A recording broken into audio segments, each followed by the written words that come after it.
Le pêcheur, quand on ne voit pas plus loin que le bout de son nez, est une peinture acrylique sur toile faite en 2021. Elle représente un pêcheur assis sur le rebord de sa barque, au milieu de ce qui semble être la mer ou un lac, les jambes ballantes au-dessus de l'eau.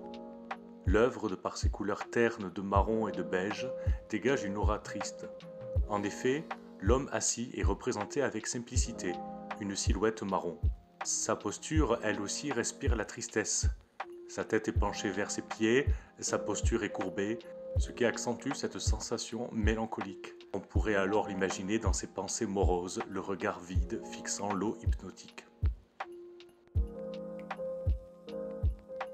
Bien que l'environnement inspire un calme et une tranquillité, de par un arrière-plan calme et paisible des eaux paisibles, il participe à l'atmosphère mélancolique. Aucun détail ne distrait le regard, laissant toute l'attention se fixer sur le protagoniste.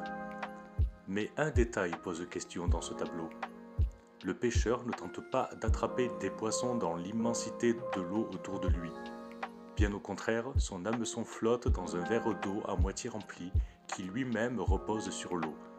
Ce choix insolite donne une dimension absurde à la scène.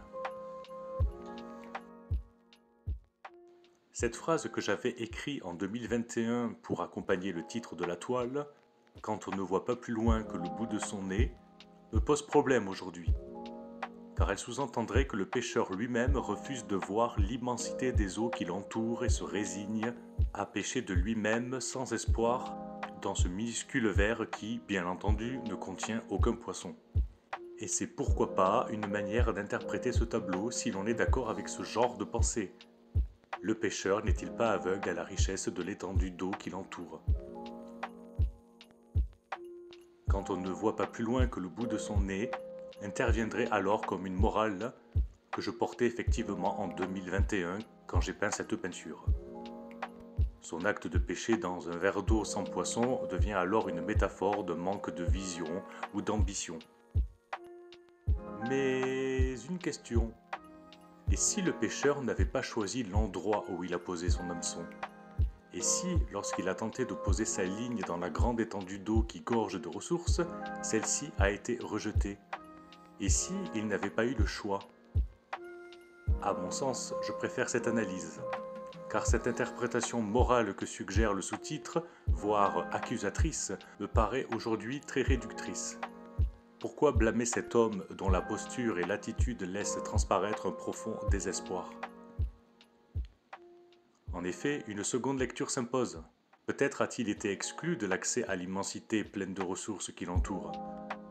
Peut-être qu'à chaque tentative de jeter son hameçon dans ces eaux, il a été rejeté. Cette seconde lecture reflèterait une vision moins culpabilisante, car en effet, si l'on remet ce sous-titre « Quand on ne voit pas plus loin que le bout de son nez » dans le contexte, cela culpabiliserait ce pauvre homme qui a l'air si triste, car cette vision des choses nous placerait dans un jugement de méritocratie ou de déterminisme. Alors qu'à l'évidence, si le pauvre homme pêche tristement dans ce verre à moitié vide, oui, à moitié vide, on se doute bien qu'il n'a pas eu le choix. Je pense que, comme tous les pêcheurs, il aurait préféré pêcher dans cette étendue d'eau riche en poissons. Ainsi, ce verre d'eau devient le symbole d'une vie contrainte, d'une vie appauvrie, où les opportunités manquent cruellement. Cette interprétation refuse le jugement et s'inscrit dans une critique des circonstances qui enferment cet homme dans une situation précaire. Cette analyse rend la scène profondément émotive. Le pêcheur devient un symbole universel des individus que les systèmes de méritocratie ou les logiques déterministes condamnent à un avenir limité. La silhouette du pêcheur, bien qu'anonyme et simplifiée, reste universelle. Elle évoque le sentiment de solitude face à un monde qui offre de vastes opportunités, mais qui n'est pas accessible à tous. L'eau vaste et inexploitée représente alors les possibilités d'épanouissement personnel, tandis que le verre étriqué, sans poisson, illustre un quotidien marqué par la privation et le manque d'espoir. Le contraste entre l'immensité de l'eau et la petitesse du verre est particulièrement touchante. Il illustre à la fois l'absurdité et la cruauté de certaines situations humaines.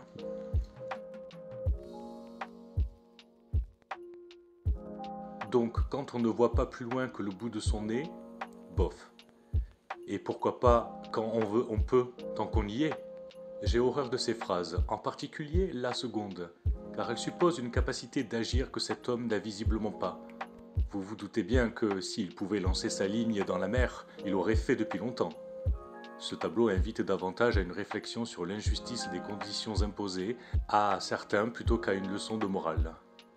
Il souligne la douleur d'un choix, qui n'en est pas un, renforçant l'empathie pour ce pêcheur et sa situation. Ce tableau invite à regarder au-delà des apparences et à comprendre les contextes qui limitent le choix des autres.